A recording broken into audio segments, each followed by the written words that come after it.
Em nome de Jesus, eu te abençoo, Jair. Amém. Amém. Tem água aqui? Amém. É bom a água, eu gosto. Não dá uma amiga do... Graça e paz, irmãos. Uma noite bonita como essa, para falarmos sobre missões, para nos reunirmos na casa do Senhor e falar sobre algo que está no coração de Deus, né? Eu sempre digo que missões é algo tão de primeira linha no coração de Jesus, né?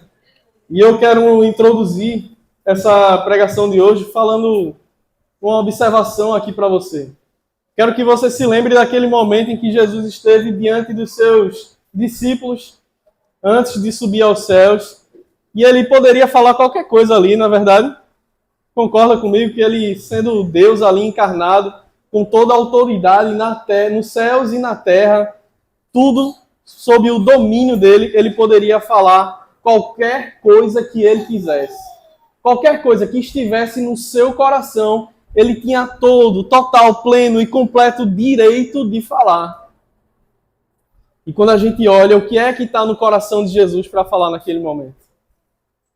O que é que está gritando ali, vibrando, presente no coração de Jesus para falar para os seus discípulos naquela hora? Com o que Jesus se importa em falar naquele momento? São os últimos segundos de Jesus em carne, presente, diante dos seus. São as últimas palavras de Jesus antes dele subir aos céus. E o que é que ele diz? Ele olha para ele e diz assim: ide por todo mundo, pregar o evangelho a toda criatura, fazendo discípulos em todas as nações, e os batizem em nome do Pai, do Filho e do Espírito Santo. E eu quero te convidar a guardar isso na sua mente. Porque hoje nós vamos falar sobre uma carta missionária. Não sei se já está aqui na tela. Pronto. O livro de Colossenses é um livro que tem meu coração, os de perto sabem muito bem. Alguns dizem, de novo Colossenses. Eu digo, mais uma vez estamos aqui, em Colossenses, onde o evangelho é apresentado a uma cultura, onde esse ide do Senhor, né, é proclamado a uma cultura que não conhecia anteriormente o evangelho de Cristo. Como nos nossos dias, como chegou até nós. Então, por isso que esse livro, essa carta, fala tanto e tão forte aos nossos corações. Porque nós originalmente não éramos amigos de Deus, nós originalmente não éramos próximos, não éramos achegados a Deus, porque não havia em nós condição alguma de nos achegar a Ele. Mas aprova o Senhor, pelo seu poder, pela sua graça, nos tirar do lamaçal do pecado, do império das trevas e nos levar para o reino do Filho do seu amor, assim como diz a sua palavra. E aí, assim, trazer a salvação ao nosso coração, não é, Agatha? E eu sempre digo, salvação é quando Deus nos tira da lama, mas santificação é quando Ele tira a lama da gente. Então, eu quero convidar você para abrir o livro de Colossenses. Eu quero apresentar de uma forma diferente. Eu não sei se você já viu esse livro sendo apresentado a você dessa forma, mas eu peço que você observe os detalhes que esse livro traz e como isso edifica a nossa vida e como isso impacta o chamado missionário de Deus para a vida de todo aquele a quem Ele chama. Colossenses 1. Quero trazer esse texto básico para a gente nessa noite, tá? Colossenses 1, do 15 ao 23. Fala sobre o Cristo exaltado. E o texto diz assim: este é a imagem do Deus invisível, o primogênito de toda a criação. Pois nele foram criadas todas as coisas, nos céus e sobre a terra, as visíveis e as invisíveis, sejam tronos, sejam soberanias, quer principados, quer potestades.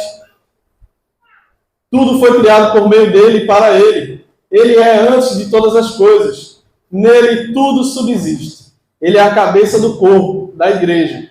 Ele é o princípio, o primogênito entre os mortos, para em todas as coisas ter a primazia. Ou seja, para em todas as coisas ser o primeiro.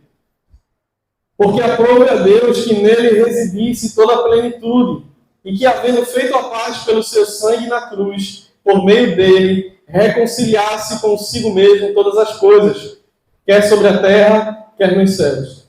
E a vós outros também, que outrora erais estranhos, inimigos no entendimento pelas vossas obras malignas, agora, porém, vos reconciliou no corpo da sua carne, mediante a sua morte, para apresentar-vos perante ele santos, inculpáveis, irrepreensíveis, se é que permaneceis na fé, alicerçados e firmes, não vos deixando afastar da esperança do Evangelho, que ouviste e que foi pregado a toda criatura debaixo do céu, e do qual eu, no caso Paulo diz aqui, no qual eu, Paulo, me tornei ministro. Senhor, nós te agradecemos pela tua palavra, nós te agradecemos, Senhor, pela tua sagrada escritura, Pai, porque sabemos que esse livro, essa herança que o Senhor deixou para nós, é que nos ensina, é que nos instrui a viver o teu verdadeiro evangelho, a viver o evangelho segundo o teu coração, não segundo aquilo que a gente quer, não segundo aquilo que a gente deseja, mas segundo os teus planos para nós. Nos ajuda, Pai, a sermos praticantes da tua palavra, não apenas ouvintes. Em nome de Jesus. Amém. Bom, livro de Colossenses. O que é que esse livro ele traz para a gente?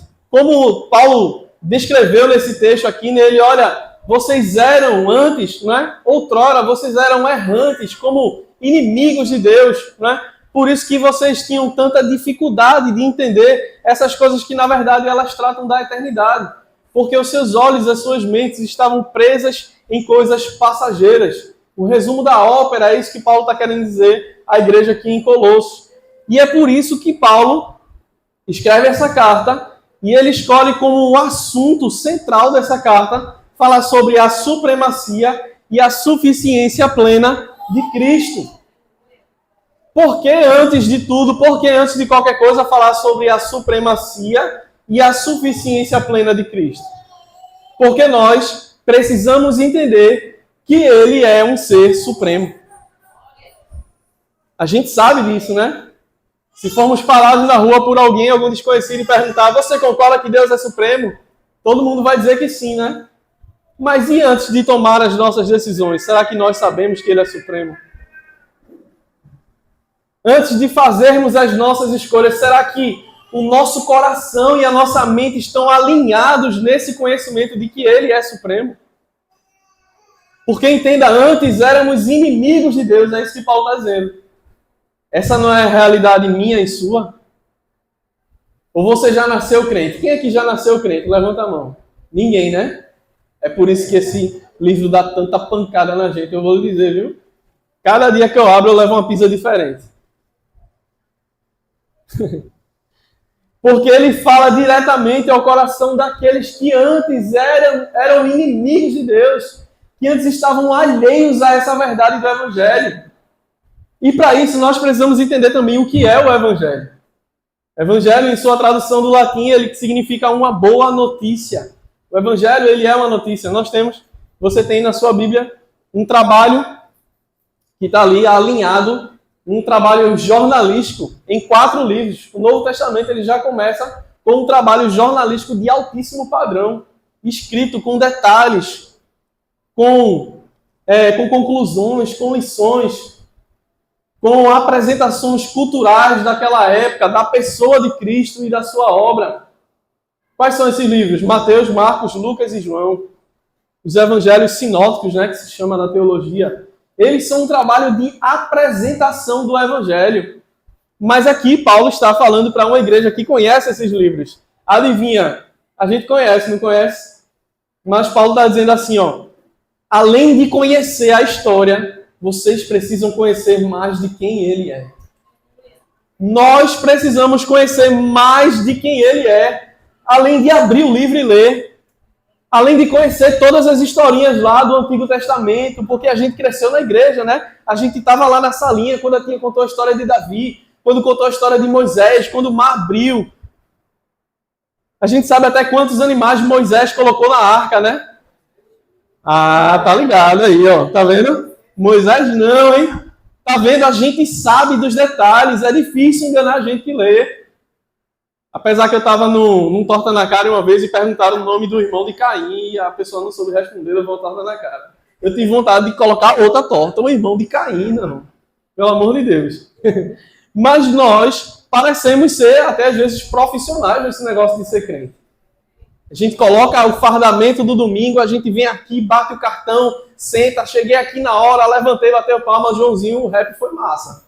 Tava ali, meu irmão, esse cara tá pipocando ali o negócio, foi bom demais. Quem aqui concorda que todo mundo tem que ter um rapzinho no louvor, né? Eu sou desse, tá?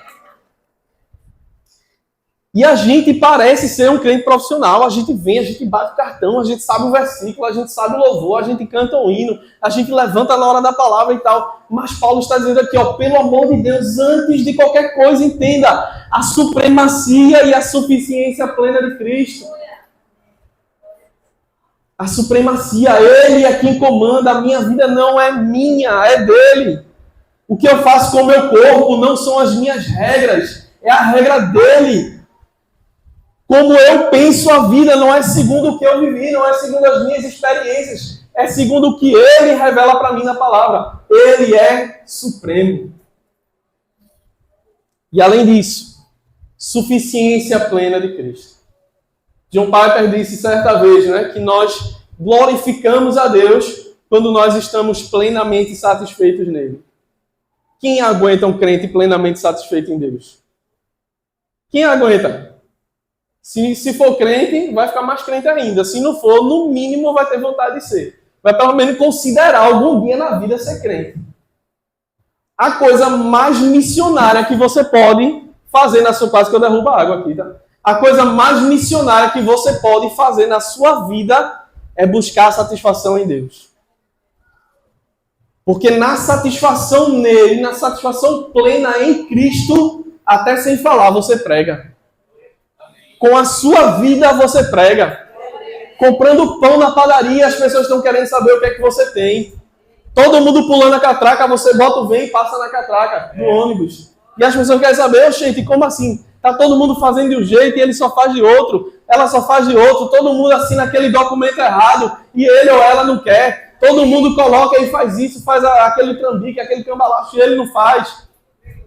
Vamos aprofundar.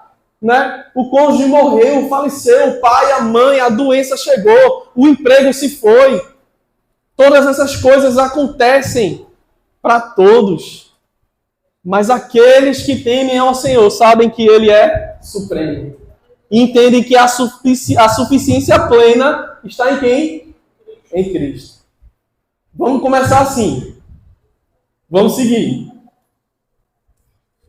É isso que Paulo se preocupa em falar à igreja em Colossenses. E outros assuntos importantes que ele traz são a pessoa e a obra de Cristo. Nós precisamos apresentar ao mundo o nosso coração missionário, como igreja missionária, precisa desejar apresentar ao mundo a pessoa e a obra de Cristo. E Paulo pega aí do capítulo 1, vai do 15 até o 23, esse texto que a gente leu no início, apresentando a pessoa e a obra de Cristo. Ele é antes de todas as coisas, nele todas as coisas que nós conhecemos foram criadas, ele é a razão da existência. Paulo começa a descrever tudo isso sobre Cristo, sobre como Cristo é plenamente acima de todas as coisas. Como toda plenitude só encontra uma razão de existir em Cristo. Uma árvore no meio da rua, ela só tem a razão de existir em Cristo. Você sentado aí na sua cadeira, a sua razão de existir está em Cristo. O peixe que está lá no rio agora, dando um estibungue assim, ó, de noite, aqueles peixes noturnos, né? A razão plena daquele peixe existir está em Cristo. O asteroide que está passando e a gente não está vendo, mas a razão plena daquele asteroide existir está em Cristo. Eu estava num congresso de ciência, né? Cristãos na ciência. E sempre tem aquelas mesas redondas, né? Drica estava brincando hoje de fazer uma mesa quadrada, né? É a mesa redonda e tem a mesa quadrada também. E na mesa redonda daquele evento surgiu uma pergunta, e a pergunta era: se Deus criou o seu plano, né, de salvação e criou o ser humano e toda a sua criação, como a Bíblia diz, né, a joia da sua criatividade, está na Terra, né, a Terra, aquele planetinha pequenininho, no meio do sistema solar, que está lá dentro da Via Láctea.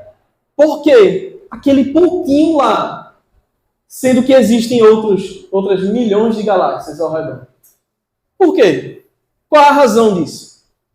E nesse dia eu descobri que todas as outras milhões de galáxias criam um campo magnético ao redor de um planeta. Um planeta! Quem arrisca aqui que planeta é esse? Terra. É brincadeira um negócio desse.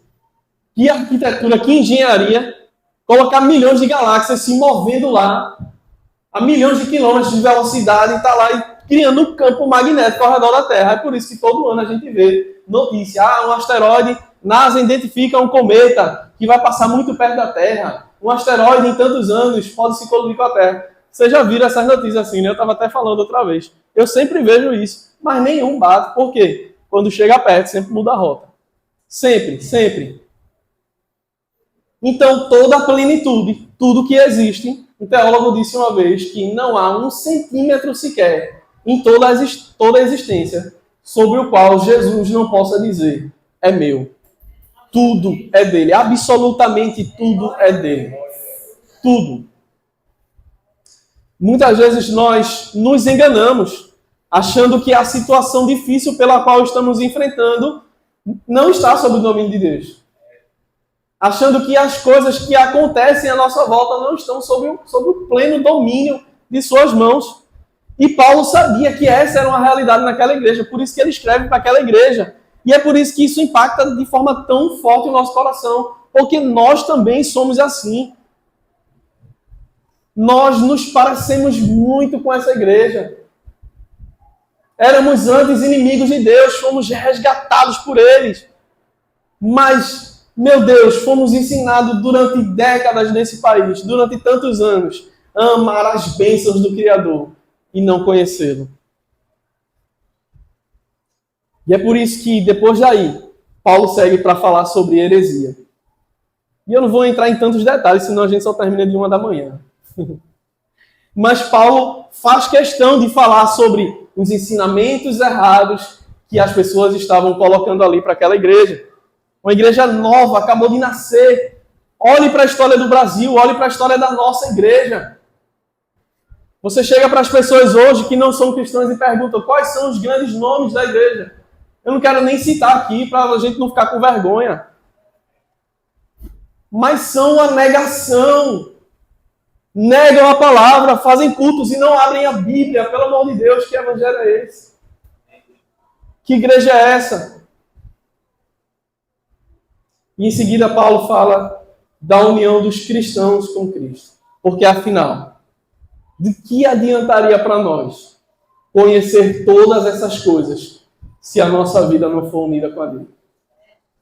Do que adianta para nós todo o conhecimento pleno da verdade de Deus, conhecimento teológico, saber qual cidade foi dito, em qual idioma, em qual variação, quando traduz essa palavra no latim, no grego, no hebraico, o koineo e o outro lá e tudo mais, o que é que dá, do que adianta todo o conhecimento se no final de tudo a minha vida não estiver nele?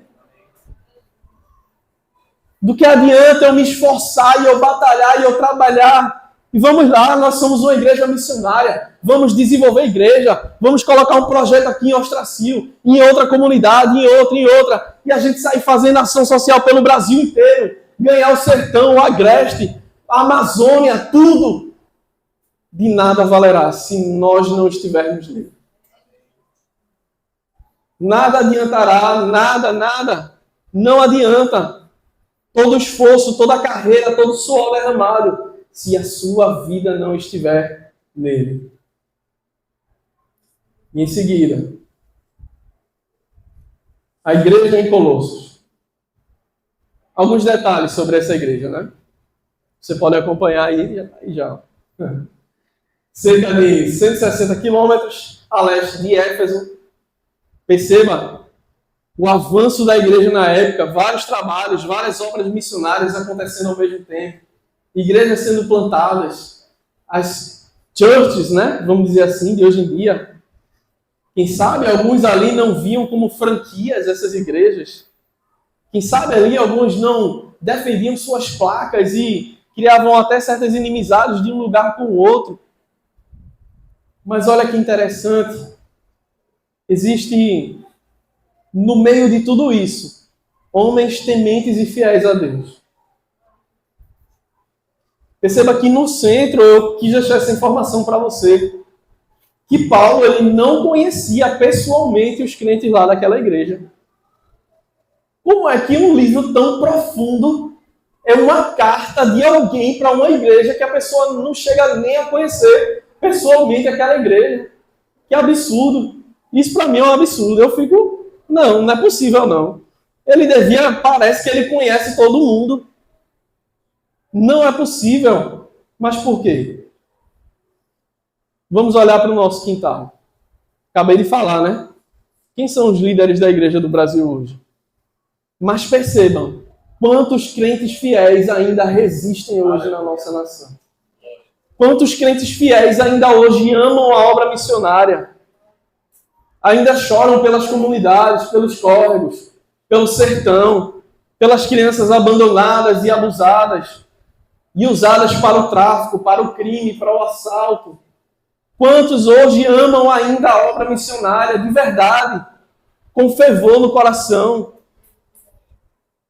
Isso nos faz lembrar do que Paulo trata lá no início. Cristo é supremo. E a plenitude de tudo está nele.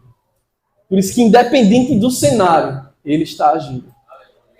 Independente de como as circunstâncias ao seu redor se apresentem, creia, ele está agindo. Então, essa igreja ela também estava em um centro comercial, tradicional e decadente. Nem parece com a gente, né? Nem parece com a nossa cultura hoje, né? Centro comercial tá lá, ó, pipocando. Vocês vão ligar o jornal amanhã, de manhã, vai estar falando sobre a taxa Selic, sobre a Ibovespa, sobre tudo. Aplicações e a taxa de juros hoje, como é que tá? E aí, como está subindo, está descendo, e todo mundo doido, né? Investindo, comprando, casando-se, dando-se em casamento. Quem aí lembra? Você já leu esse texto na Bíblia que eu sei. Como nós nos identificamos. E esse escrito, olha, ele data de 61 anos depois de Cristo. Quase 3 décadas depois, né? Jesus subiu aos céus, que ele disse aquele ide, e a gente fica achando que as coisas elas vão acontecer assim de uma hora para outra. Você esperaria 30 anos, 61, né? Conta do nascimento. Aí, ó, você tem quantos anos, negão? 62, né? Olha aí, ó. Tá vendo? O negão é o próprio livro de Colossenses. Então, às vezes, a gente pensa que as coisas da nossa vida vão acontecer assim, de uma hora para outra. Vamos perceber os detalhes do mover de Deus na história e no conhecimento que Ele deixa disponível para nós. A gente pensa que aquela transformação da família, aquela transformação no ministério, né? Aquele sonho, aquela idealização que a gente carrega no coração e apresenta diante de Deus. Senhor, já é chegada a minha hora, apressa-te, ó Deus, Senhor, porque acontece todo mundo e não comigo. Olha quando essa casa foi escrita.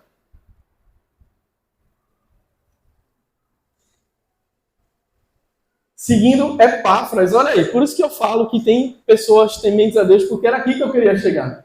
Um Colossense pode ter sido o elo entre Paulo e essa igreja, que lá em Filemão 23 cita ele, né? No trabalho, no suporte ao plantio e à edificação da igreja em Éfeso.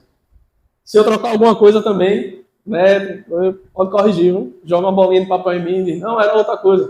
Às vezes eu troco a informação, acontece. Mas minuciosamente, é isso. Um homem chamado Epáfras. Nós não vemos, né, em em lugares da Bíblia, talvez textos escritos por ele pessoalmente, né? Pela mão, aí os estudiosos aí vão colocar as suas probabilidades e etc. Mas quando a gente pensa, vamos lembrar que eu falei que a maioria de nós, né, já ouviu muitas histórias do Antigo Testamento, a gente sabe Davi, Salomão, né, e todos os outros personagens. Mas se a gente chegar na maioria das igrejas hoje e perguntar, você sabe quem é Epáfras? É o quê, menino? Epáfras. É para o quê? É para fazer o quê? Não, Epáfras. Isso é nome de quê? É de gente, é? A maioria de nós não conhece. Mas Deus escolhe os anônimos para fazer grandes obras. Tem um louvor dos Arrais, eu acho que o Gabriel vai lembrar logo, me ocorreu agora na memória. Toda vez que eu tenho uma referência musical, eu uso Gabriel, também está sempre aqui na frente, né? E diz assim, que o meu nome seja esquecido e que o teu nome, o nome de Cristo, seja lembrado em tudo. Isso é muito forte. Será que nós temos esse pensamento de que o nosso nome seja esquecido? Para que o de Cristo seja lembrado em tudo? Ele diz assim, que o meu nome morra com o meu corpo e que o de Cristo permaneça em tudo. Será que nós temos esse coração de Epáfras, de estar ali naquele meio de campo? Olha, Paulo, a igreja aqui em Colossos está assim, por favor, vamos ajudar. Não, Epáfras, e alguém pode até dizer, para que isso, Epáfras? Ninguém está lembrando de você, ninguém está falando de você. Não, eu quero servir. O meu coração anseia e ama ver a obra missionária acontecendo. Será que nós temos esse coração? Apresento-vos o livro de Colossenses. Pode achar engraçado, viu? É assim mesmo. Como assim? Ele está apresentando um livro, a pregação é isso, a apresentação do livro. Chama-se temática. Esboço de Colossenses, né? Assim como Efésios, Filipenses e Filemão, Colossenses também foi escrita durante o primeiro encarceramento de Paulo em Roma. Aí isso quebra mais a gente. Quando a gente pensa que não, o homem estava preso. Pelo amor de Deus. Então ele começa esse livro dando uma saudação de gratidões e oração. Meu Deus do céu. O que é que vem depois, né? A gente fica pensando, o cara está preso.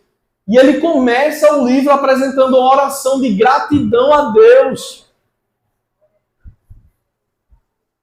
Que absurdo. E ele ressalta a importância da oração na nossa vida. Que por muito menos a gente se esquece. Por muito menos a gente quer chutar o balde. A gente quer jogar tudo pro alto e desistir. Por muito menos. Muito, muito menos. Em seguida ele apresenta o Cristo exaltado, que é esse texto base que a gente leu, né? O caráter e a comissão de Cristo. O que é que representa Cristo para nós? Foi esse o texto que a gente leu. Em seguida ele fala sobre o cristianismo exaltado, sobre filosofia, legalismo, misticismo e ascetismo também. Porque as correntes filosóficas na época, né, tanto em Éfeso quanto em Colossos e em outros lugares lá, no porto de Byblos, né, ali onde hoje é a região da Líbia e etc. O que pipocava ali eram os pensamentos filosóficos, né? Você olha Paulo quando chega em Atenas, ele quer conversar sobre isso, sobre filosofia, sobre política, sobre cultura. E nós estamos aqui para fazer cultura. Você já pensou que, abre aspas, para as palavras de Jesus, ide por todo o mundo, pregue o evangelho a toda criatura. Como é que eu posso pregar o evangelho a outra criatura que está em outro lugar do mundo se eu não estiver disposto a fazer cultura? Se eu não tiver ousadia para na hora de um louvor que todo mundo está acostumado a entrar com rap e todo mundo ficar, oxente, o que é que está acontecendo? Segura a onda, Joãozinho. Que é isso que está vendo? As pessoas precisam conhecer isso. Nós somos chamados a fazer cultura, mas nós temos terceirizado isso. E deixado para os pensadores do mundo.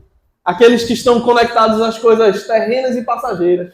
Quando nós, que somos portadores da revelação daquilo que é eterno, é que deveríamos estar produzindo cultura, produzindo arte, produzindo música, produzindo educação, produzindo pedagogia, produzindo psicologia.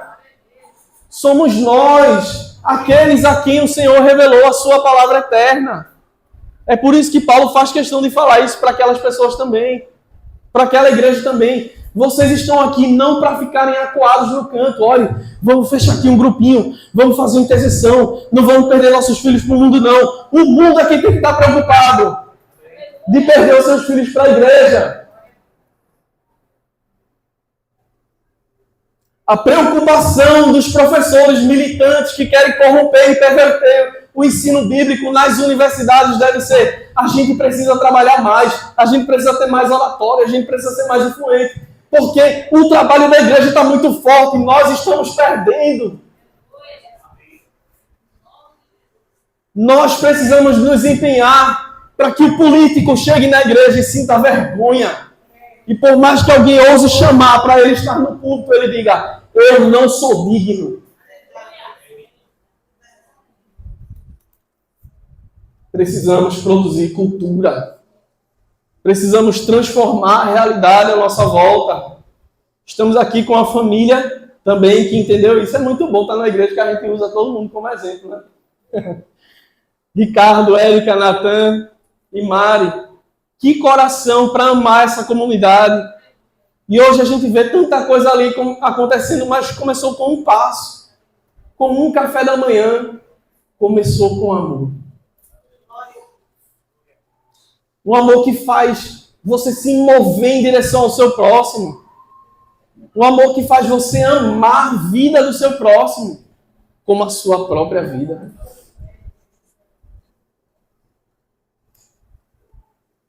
Findando esse bloco, Paulo segue para a vocação exaltada.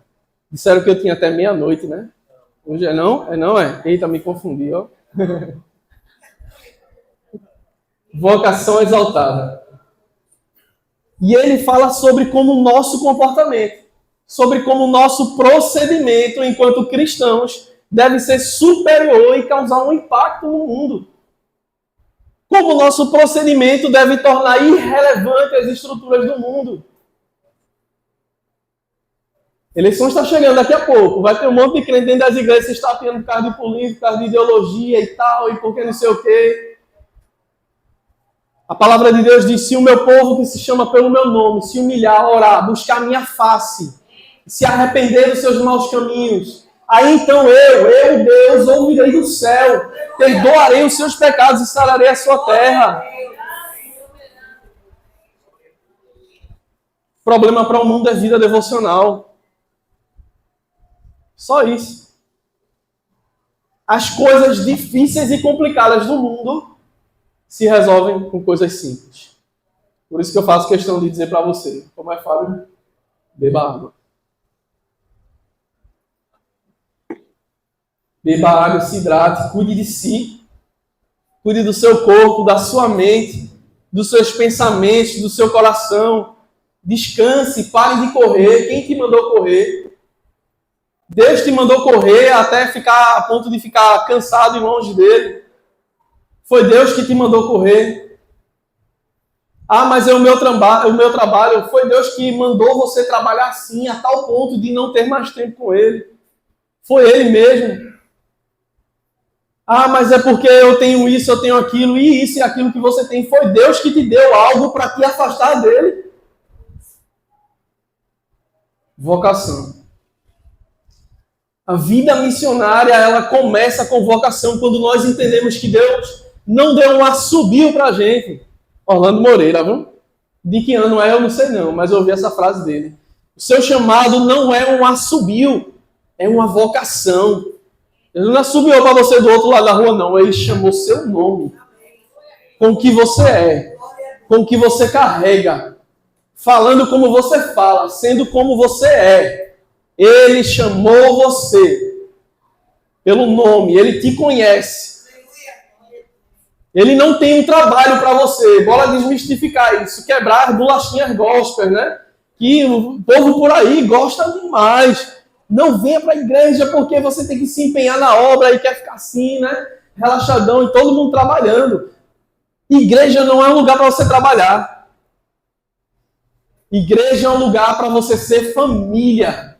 Aí depois que você é família, aí você troca a lâmpada, aí você lava o banheiro, aí você vai fazer sentido para você, entendeu? Tem gente que já chega na igreja, isso é sobre mim também. Já chega na igreja, ó, tem isso para fazer, tem aquilo, não sei o quê, tem papapá. E cansado, e meu Deus, e era isso, era melhor quando eu não estava aqui, era melhor quando eu não conhecia esse povo. Só faço trabalhar, e cadê? Eu queria orar só, eu queria aprender da Bíblia só. Queria aprender a pregar, as histórias, cadê? Não tem só trabalho o tempo todo. Não, igreja é lugar para ser família. E porque nós somos família, aí a gente encontra um sentido e uma razão para o trabalho. Vou falar mais sobre isso. Mas a vocação, ela consiste em vida, lar, relacionamentos, oração e testemunho. O evangelho precisa estar tão conectado ao nosso coração que todas essas áreas da nossa vida sejam profundamente impactadas pela palavra de Deus. Para que as pessoas ao nosso redor se incomodem, queiram, desejem viver isso. Vamos seguir para entender. Olha aí, vida cotidiana. Paulo coloca isso aí no capítulo 3, do versículo 5 ao 17. Mas aqui estão os versículos que a gente vai usar. Eu quero trazer o versículo 1 do capítulo 3, porque ele diz assim, ó: portanto, se já ressuscitastes com Cristo, buscai as coisas que são de cima, onde Cristo está assentado à destra de Deus. Ou seja, se eu entendi que eu já ressuscitei com Cristo, o que é que tem valor para mim agora? Se eu ressuscitei com Cristo e Cristo está na eternidade, Ele preparou uma eternidade para mim. Onde está agora o meu coração? A verdade é que existe muita gente dentro da igreja, há anos, há décadas, envolvidos em ministérios e tudo mais, mas ainda não ressuscitaram com Cristo. São batizadas e ainda não ressuscitaram com Cristo, não morreram para o mundo para nascer para Deus, enganando a si mesmo e aos outros. Isso é uma denúncia que chama a gente a olhar para dentro de nós e nos avaliar e perguntar: Senhor, eu estou vivendo para ti ou para mim?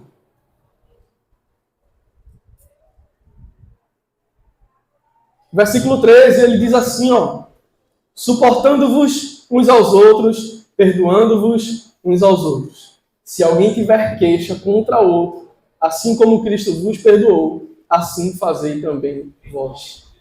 Primeiro, família, depois trabalho. Primeiro, uma vida com Deus, depois faz sentido para mim obedecer. A gente cobra que as pessoas obedeçam sem a gente se empenhar para que essas pessoas tenham uma vida com Deus. A gente está sempre pronto com o dedo para apontar, para julgar, para dizer que está errado. Mas quanto desse tempo em que nós falamos sobre o erro do nosso irmão, nós trabalhamos para que esse irmão encontre meios de superar aquele erro, de vencer aquele pecado, de mudar de vida, de ser transformado. Essa é a diferença do coração daquele que ainda vive para si, do coração daquele que está ressuscitado com Cristo. Aquele que vive para Deus se preocupa com aquilo que é eterno, inclusive quando o assunto é o outro.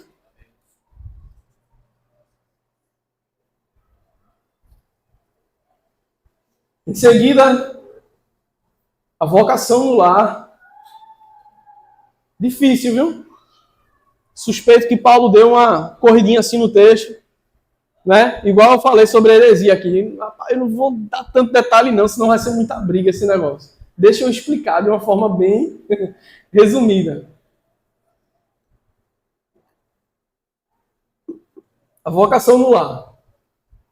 Vós, mulheres, estáis sujeitas a vossos próprios maridos, como convém no Senhor. Vós, maridos, amai as vossas esposas, e não vos irriteis contra elas. Vós, filhos, obedecei em tudo a vossos pais, porque isto é agradável ao Senhor. Vós, pais, não irriteis a vossos filhos, para que não percam o ânimo. Os pais podem desanimar os filhos na fé, sabia? Os filhos podem desagradar a Deus pela simples forma como tratam os pais. E os maridos também podem desagradar o coração de Deus pela forma como tratam as suas esposas. E as mulheres podem também desagradar a Deus pela forma como correspondem à liderança de seus maridos. Então, há uma exortação, há um conselho para as mulheres, para as esposas, para os maridos, para os pais e para os filhos. E aí eu quero parafrasear o profeta Renato Russo, que disse assim, que é preciso amar as pessoas como se não houvesse amanhã. Porque se você parar para pensar, na verdade não há. Poucas coisas tão bíblicas são cantadas hoje, inclusive dentro das igrejas. De que você precisa estar por cima, de que a sua vitória tem sabor de mel, de que ninguém ouse tocar no ungido do Senhor, de que aquele que te levantou é o que te vai te exaltar e que etc, etc, etc. E a gente abre a Bíblia e a Bíblia está dizendo, ô meu filho, abaixa a bolinha, vá. Abaixa a bola que você não é esse biscoito todo, não. A devoção no lar, viver a vocação missionária no lar. Meu Deus, como amar Deus acima de todas as coisas. De madrugada com seu filho chorando, com a dor que nem ele sabe onde está. Como amar Deus acima de todas as coisas, com aquele filho que você tanto amou, e são 2 da manhã e ele ainda não apareceu em casa. Como amar Deus acima de todas as coisas, com aquele cônjuge que só critica, que já começa o dia reclamando, que desaprova tudo que você faz, que não lhe coloca para cima, que não valoriza a sua vida e a sua devoção com Deus. Como amar o próximo como a nós mesmos dentro das nossas casas. Como ser crente em casa. A exclamação é essa, com interrogação e exclamação depois. E reticências, e tia Hélia, a professora de português, me ajude. Como é que a gente pode exclamar ainda mais isso? Bota em negrito, caixa alta, em Arial. Bota lá bem grande, como ser crente dentro de casa. O campo missionário mais difícil da minha e da sua vida. Porque ali você precisa provar a sua transformação. Ali você precisa mostrar com ação aquilo que Deus está fazendo no seu coração. No lar, as palavras não são suficientes. Para ser missionário em casa, é preciso agir. Por isso que existe um chamado para ação. Olha, mulheres, estáis sujeitas a vossos próprios maridos. Se sujeitem, ajam em sujeição a eles. Se coloquem abaixo da missão deles. E qual é a anomalia que a gente vê? Um monte de homem sem missão, querendo que a mulher tenha uma submissão para uma missão que nem existe, que ele nem encontrou e ele nem vive. Aí fica complicado, né, meu filho? Por isso que venha no próximo encontro de homens, tá? Vós, maridos, amai as vossas esposas, não vos irriteis contra elas. Amai as vossas esposas. A palavra diz que ainda você tem que lavar a sua esposa com a palavra. Dê banho de Bíblia na sua esposa. Pegue a palavra e dê uma ensaboada nela. Jogue a água santa nela, enxugue e bote para dormir. Você está entendendo, né? Vós, filhos, obedecei em tudo a vossos pais, porque isso é agradável ao Senhor. E vós, pais, não irriteis a vossos filhos para que eles não percam o ânimo. Às vezes, eu vi outra vez um vídeo no Instagram, né? Um menino jogava tudo assim, em casa, né? Tinha mania de pegar as coisas e jogar. Foi lá no que me mostrou esse vídeo. Aquela tira onda assim, ele tava falando dos meninos autistas aqui, né? Ela me usa como laboratório em casa. Tô entregando ela ali, se levantou. Tá vendo? Ela me usa de laboratório para fazer os estudos pedagógicos dela, de observação e tal. E aí ela mostrou um vídeo de um menino que estava jogando as coisas em casa assim, né? Tava desorganizado. E aí os pais tiveram uma ideia genial. Fizeram com 2 fitas assim, né? Um caminho e colocaram um alvo e deram um monte de objeto para ele jogar no alvo e acertar. E tinha de tudo, de bolinha, controle velho, quebrado, tudo que ele gostava. E ele ficou lá um tempão, pegava as coisas e jogava. Então, o que é que eu estou querendo dizer com isso? Que às vezes nós, pais, precisamos identificar o que é que queima como chamado, como característica missionária no coração dos nossos filhos. Às vezes o seu filho quer ficar o tempo todo correndo para lá e para cá, porque de repente ele vai criar cultura no meio do atletismo. E as pessoas vão conhecer o que é um atleta crente. E olha que coisa interessante. Quantos outros atletas não vão ver aquilo ali e vão ficar, meu Deus do céu, é possível um negócio desse? E aí não vamos tomar como exemplo, não, um cara que ganha a Champions League e coloca Jesus aqui e depois vai se prostituir, não, tá? Não precisa nem citar nomes. Mas crentes de verdade. Crentes de verdade, em todas as esferas, produzindo cultura, espalhando o evangelho, essa boa notícia de que Deus amou o mundo, de que Deus entregou o seu filho por mim e por você. E por quem entender essa mensagem e receber em seu coração. Isso é o evangelho. Relacionamentos de trabalho. Tem isso também, né? Tem isso também. Relacionamentos de trabalho. Versículo 23 do capítulo 3. Diz assim, ó, está aqui na tela.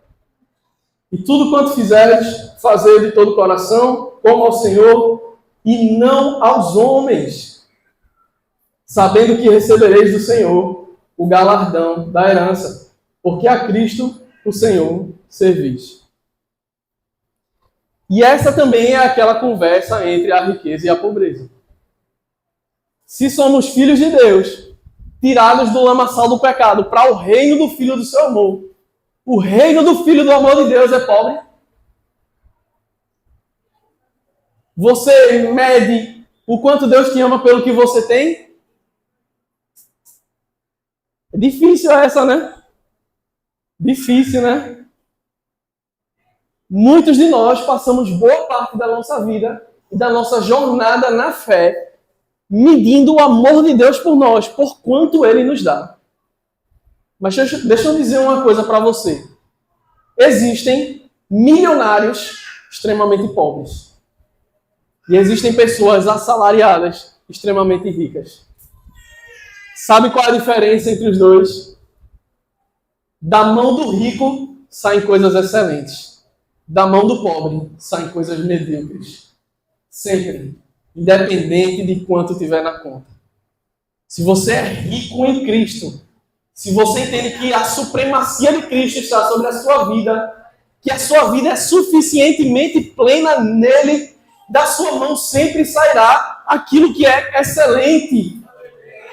Mas aquele que não entende isso não tem como, por mais que se esforce, das suas mãos sempre sairá aquilo que é medíocre.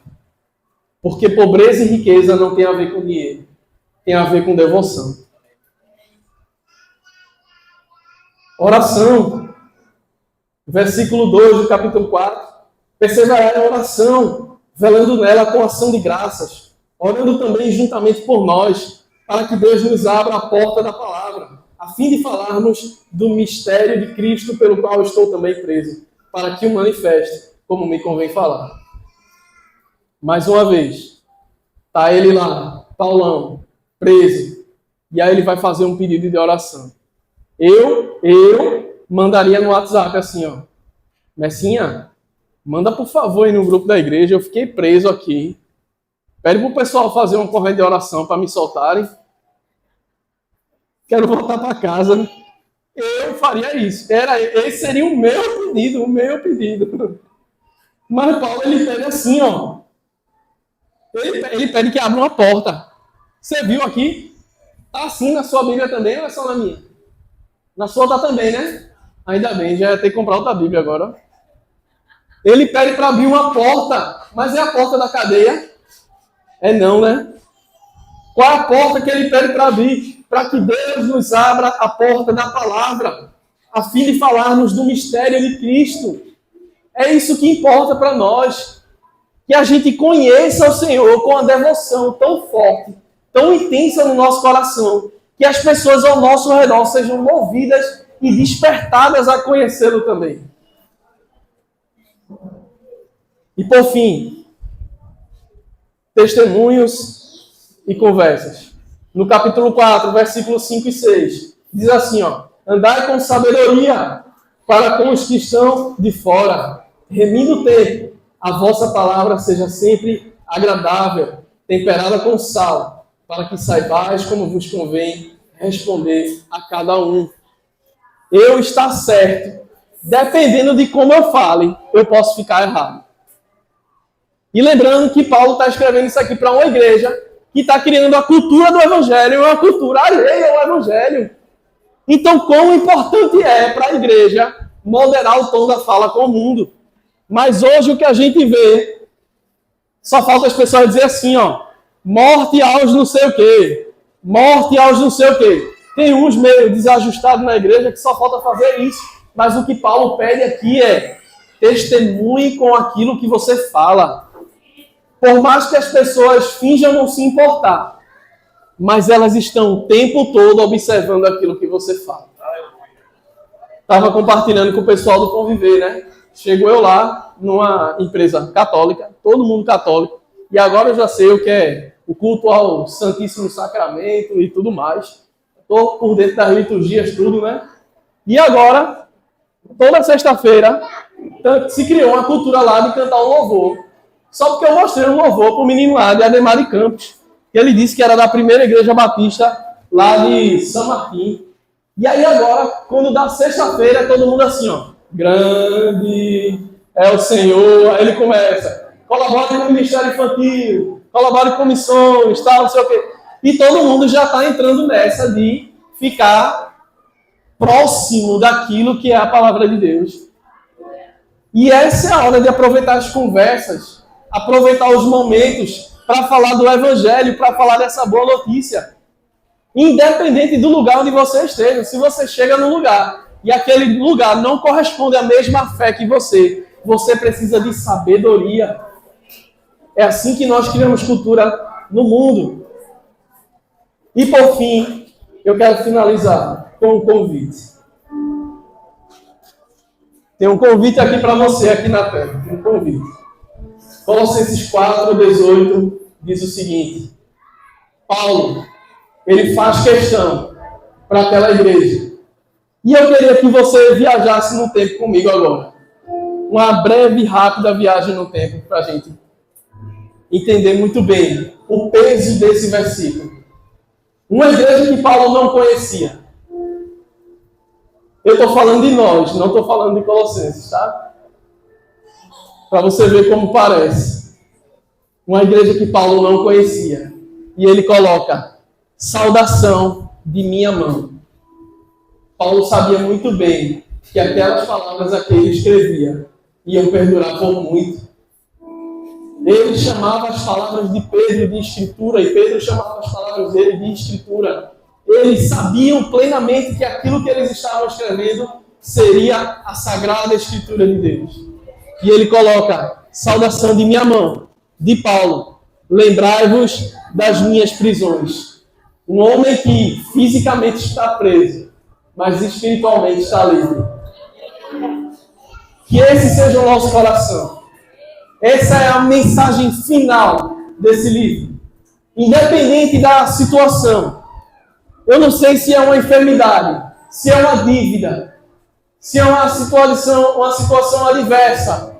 Eu não sei aquilo que te aprisiona, mas em Cristo você é livre. Olhe isso. Saudação de minha mão, de Paulo. Lembrai-vos das minhas prisões. A graça seja convosco. A graça de Deus é onde o Evangelho se aperfeiçoa na minha e na sua vida. A graça de Deus é onde o Evangelho se mostra suficiente para a minha e para a sua vida. E é na graça de Deus que eu entendo que Deus, Ele é supremo sobre tudo que eu sou. independente de tudo que estiver ao nosso redor, sejamos livres para a glória de Deus. Amém?